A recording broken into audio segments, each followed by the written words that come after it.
Assalamualaikum warahmatullahi wabarakatuh. Alhamdulillahirrabbilalamin.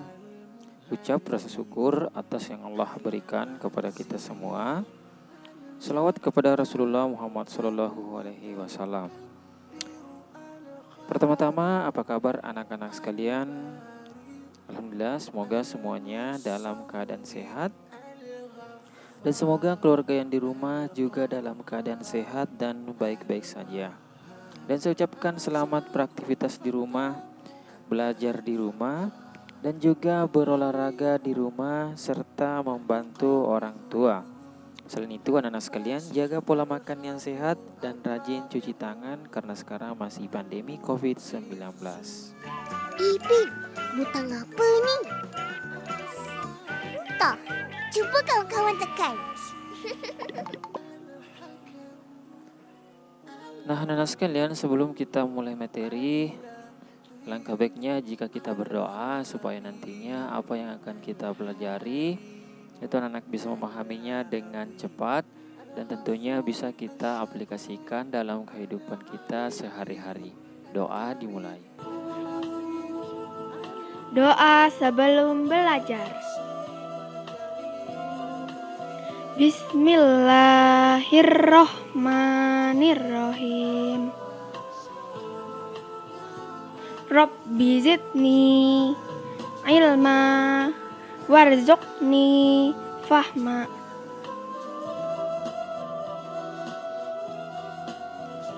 Artinya,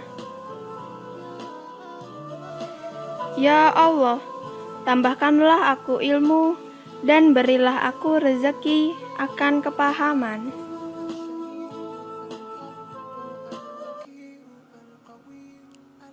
Baik anak-anak sekalian, pada mata pelajaran pendidikan jasmani, olahraga dan kesehatan, tentunya kita sudah berada di tema 7, perkembangan teknologi dengan subtema 4, perkembangan teknologi transportasi dengan materi menjaga keselamatan orang lain dalam aktivitas air. Nah, setelah sebelumnya di subtema 3 kita membahas mengenai upaya menjaga keselamatan diri. Nah, sekarang kita mencoba untuk menjaga keselamatan orang lain dalam aktivitas air. Nah, tentunya anak-anak sekalian, tujuan pembelajaran kita pada pertemuan kali ini itu yang pertama, melalui pengamatan terhadap penjelasan dan peragaan guru, siswa mampu mengidentifikasi dan menemukan cara menjaga keselamatan orang lain saat bermain di pantai. Jadi anak-anak sekalian, saya harapkan setelah kita mempelajari materi ini, kalian bisa juga menemukan cara ya untuk menjaga keselamatan orang lain saat bermain, itu khususnya di pantai. Nah, kemudian yang kedua yaitu setelah mengidentifikasi, siswa mampu menjelaskan salah satu cara menjaga keselamatan orang lain dalam kegiatan air dengan tepat. Nah, setelah kita menemukan, kemudian kita jelaskan kembali di teman-teman kita atau di depan guru kita. Seperti itu. Nah, pemandangan di pantai sangat indah. Air lautnya bersih dan jernih. Benny bermain di pantai, ia bermain bersama pengunjung lainnya. Mereka bermain ombak sambil berenang. Paman berpesan agar Benny menjaga keselamatan diri dan orang lain saat bermain di pantai. Nah, menurut anak-anak sekalian, apa yang dapat Benny lakukan untuk menjaga keselamatan orang lain saat bermain di pantai? Jadi anak sekalian, saya harapkan sebentar kalian juga bisa menemukan cara untuk menjaga keselamatan orang lain saat bermain air di pantai, seperti nantinya akan dilakukan oleh Benny. Nah, karena pantai, ya, pantai merupakan tempat yang sangat digemari untuk berlibur. Akan tetapi akan berbahaya jika kita tidak berhati-hati, maka perlu dilakukan berbagai upaya untuk menjaga keselamatan. Tentunya anak sekalian, biasanya memang orang itu pergi berlibur ya, kalau bukan di gunung pastinya di pantai. Tetapi kebanyakan yang berlibur itu ke pantai, karena semuanya ingin bermain-main dengan air. Nah, anak-anak sekalian, jadi setelah sebelumnya kita mempelajari yaitu menjaga keselamatan diri saat beraktivitas di air. Itu yang pertama, kita menggunakan pelampung. Kemudian yang kedua, lakukan pemanasan untuk mencegah cedera. Kemudian yang ketiga, berlatih berenang di kolam yang dangkal. Kemudian yang keempat, tidak berenang sendiri dan pastikan ada yang mengawasi. Nah, kita juga bisa melakukan hal ini ke orang lain. Misalkan kita menyuruh orang lain yang ketika berenang, atau misalkan anak kecil, kita suruh dia menggunakan pelampung. Kemudian bisa juga kita mencoba mengatakan bahwa sebelum kita melakukan atau berendam di air, itu lakukan pemanasan supaya tidak cedera. Karena biasanya orang yang ketika berada di dalam air biasanya itu akan kram. Nah, kita juga bisa sampaikan kalau bisa berlatih dulu di kolam atau di air yang cukup dangkal atau di pinggir pantai, baru kemudian berada di tengah-tengah. Nah, kemudian kita juga bisa mengatakan bahwa anak-anak itu harus diawasi ya, dari kita sendiri maupun orang yang mengawasi itu orang tuanya. Nah, seperti itu anak-anak sekalian, juga kita bisa melakukan tahapan-tahapan berikut sebelum berenang ya. Jadi kita bisa sampaikan kepada orang lain ini untuk menjaga keselamatan orang lain. Anak sekalian bisa baca ya, itu yang lakukan tahapan-tahapan itu 1 sampai 5. Jadi kita bisa baca semua ya ini. Dan setelah ini kan kita sudah pelajari di pertemuan sebelumnya. Nah, jadi untuk menjaga keselamatan orang lain, itu yang pertama, memasang rambu di tempat yang tidak boleh didekati oleh pengunjung yang ingin berenang. Jadi kalau misalkan kita adalah orang yang penjaga pantai, harusnya kita memasang rambu di tempat yang tidak boleh didekati oleh pengunjung yang ingin berenang. Seperti yang ada di gambar bahwa bisa saja ombaknya ini terlalu tinggi, maka tidak boleh dan tidak dianjurkan orang untuk berenang di sekitarnya. Nah, kemudian yang kedua, itu menyiapkan penjaga pantai agar dapat menolong orang yang mungkin menjadi korban tenggelam.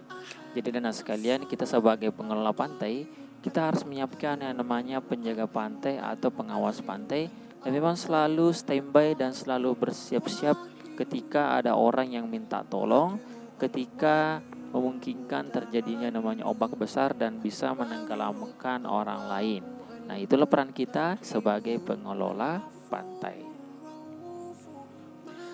Nah, kemudian yang ketiga yaitu tidak berenang terlalu jauh ke tengah.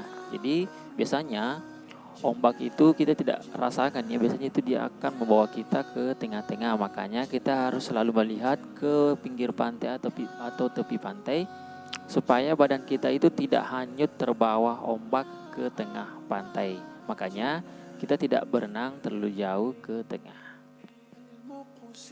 Yang kemudian yang keempat yaitu yang bisa kita lakukan yaitu mengawasi anak kecil bermain di pantai. Jadi anak sekalian, meskipun kalian juga pergi berlibur, seharusnya kalian juga harus mengawasi ya anak-anak yang lainnya ketika bermain di pantai. Karena kita sebagai siswa yang terpelajar, nah makanya kita harus memberikan contoh yang baik kepada anak-anak supaya dia tidak terlalu bermain ke tengah pantai seperti itu. Nah, kemudian yang kelima yaitu tidak nekat berenang tanpa pakai pelampung jika tidak bisa teknik berenang. Jadi anak sekalian, juga kita bisa sampaikan kepada orang lain yang memang supaya tidak nekat berenang ya, karena jangan sampai dia tidak menguasai atau tidak tahu cara berenang. Nah, kemudian yang keenam yaitu menjauhi pantai yang ombaknya besar. Jadi ini sangat berbahaya ketika kita berada di ombak yang besar. Makanya kita sebagai siswa yang terpelajar, kita harus memberitahukan orang supaya tidak terlalu ke tengah, karena biasanya ombak itu selalu berada di tengah-tengah pantai atau di air yang dalam. Nah, tentunya yang harus kita juga sampaikan kepada orang lain yaitu buanglah benda yang tajam ketika kita melihatnya berada di pantai. Salah satu contohnya ialah keran rusak, pecahan logam dan pecahan kaca. Jadi mestinya anak-anak sekalian, kita yang selalu mengingatkan orang untuk membuang sampah pada tempatnya. Karena yang mengotori pantai itu sendiri adalah manusia itu sendiri. Maka sepatutnya kita sebagai manusia untuk saling mengingatkan, terutama kita menjaga keselamatan orang lain dengan selalu memberitahukannya. Nah, kemudian yang kedelapan itu memberitahukan tentang berbagai aturan dalam keselamatan ketika berada di pantai. Setelah yang sebelumnya ya, ini kita bisa aplikasikan dalam diri kita, kita juga bisa aplikasikan ke orang lain ya. Itu kita selalu memberitahukan tentang berbagai aturan. Nah, saya kira aturan yang sebelumnya itu seperti simbol-simbolnya itu kita sudah pelajari di subtema 3. Nah, kesimpulannya anak-anak sekalian adalah menjaga keselamatan orang di pantai adalah tugas kita semua. Untuk itu, kita harus selalu berhati-hati dalam berkunjung ke pantai. Jangan sampai akibat kelengahan kita menjadi korban dari ombak pantai yang ganas. Maka dari itu, patuhi protokol keselamatan yang ada di pantai agar liburan kita terasa nyaman, dan tentunya kita juga saling mengingatkan satu sama lain. Seperti itu ya anak-anak sekalian materi kita pada pertemuan kali ini. Baik, ada tugas ya, ini sangat mudah tugasnya karena kita tinggal tuliskan cara menjaga keselamatan orang lain yang ketika kita sedang berlibur di pantai. Seperti itu. Baik anak-anak sekalian, syukron jazakumullah khairan atas kerjasama dari orang tua yang telah membantu mensukseskan pembelajaran kita pada pertemuan kali ini. Nah, untuk anak-anak sekalian yang belum memahami, silakan amati kembali videonya dan silakan diulang-ulang mengenai menjaga keselamatan diri dan orang lain. Baik, demikian yang bisa sampaikan pada pertemuan kali ini. Semoga bermanfaat dan bisa kita aplikasikan dalam kehidupan sehari-hari. Lebih dan kurangnya mohon dimaafkan. Wassalamualaikum warahmatullahi wabarakatuh. Kawan-kawan, jangan lupa subscribe YouTube channel kita orang. Betul.